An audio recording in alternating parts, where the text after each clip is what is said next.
Hello and welcome back to In the Garage. I'm Steven Fielders, your host. Today we're going to be installing a really cool product from Race Sport onto a 2015 F250, as you can see in the background there. So this is Race Sport's Nuclear Blackout Series light bars. Let's get it unpackaged and show you what comes in the packaging first of all and get the installation started. All right guys, so we have everything unpackaged here on the table. I do want to go over each part with you to show you what you can expect out of the box. First of all, we have the 54-inch curved light bar. As you can see, this thing looks really cool and sleek. It's going to look great on that F250. So that's the main feature of the box. We also have a wiring harness here. Now the wiring harness comes with a switch, which is a really cool feature. Everything else is pretty standard. We also have some hardware and tools in the little package here. All the hardware that you're going to need to do this installation comes included, so no worries there. We also come with some rivets, and then the mounting brackets, things like that are going to be here. Now an interesting thing to note, these mounting brackets are actually application specific for that F250, as are the installation instructions. So when you get into the box and see everything, all of this is built specifically for your application. Race Sport has done a great job with that, and I think this is going to make that installation even easier. Okay, with that covered, let's take a look at the tools we're going to need. So we're going to need a rivet gun for the rivets, of course.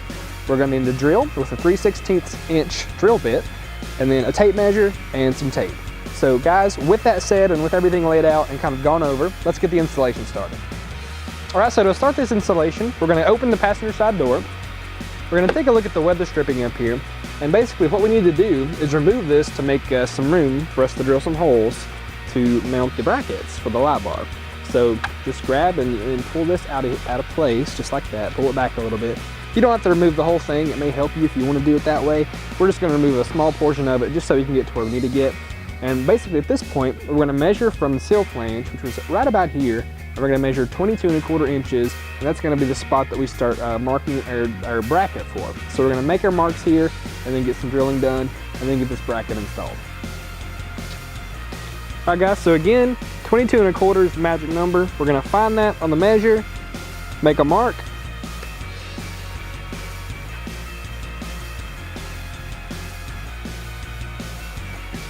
and go from there. All right guys, so we've made our main mark here, and we're going to line up the bracket, the top edge of the bracket, to that main mark.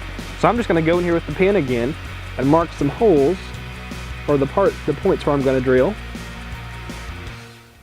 So I have a guide, and it's good to have two hands to do that because you don't want the bracket moving up and down. But now that we have our holes marked, we're going to drill those in, get these brackets installed.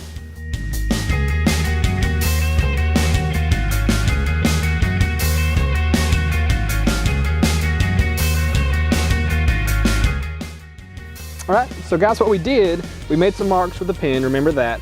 And then, so Ryan came in and he did some center punches here. So that way our drill's not gonna get off aim or anything like that. So when we start drilling, the drill's gonna stay in place, so we don't have to worry about that. So make sure if you wanna do that, a center punch is always a good idea.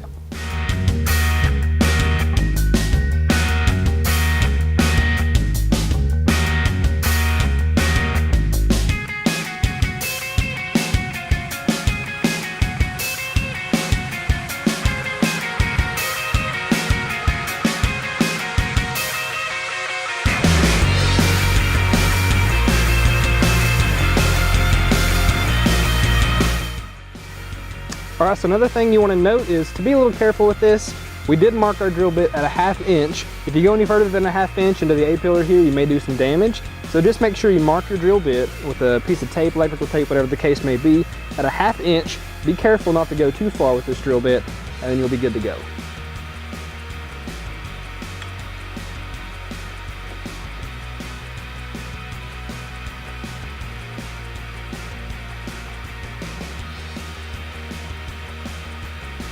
I guess what all I'm doing right now is just making sure everything lines up correctly, and then I can make this work. There are holes. If that's the case, we can get this riveted in. All right guys, so we made sure that the rivets lined up properly, and they do. It looks nice and clean. Everything's good. We're gonna take the rivet gun to the rivets themselves and tighten this thing down.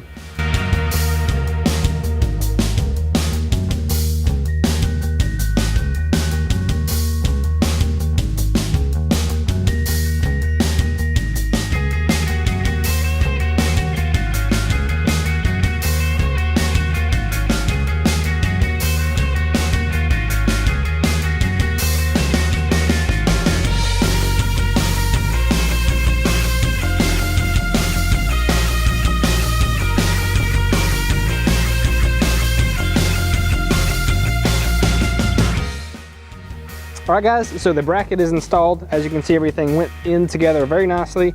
There is one thing I forgot to mention though. On the back side of this bracket, in the kit comes these little pads, and that's gonna protect your paint from the bracket itself. So make sure that you put that pad in between the truck paint and the bracket before you do any kind of riveting down, because now it's pretty safe and secure. And let's get the other side done and get this light bar in place.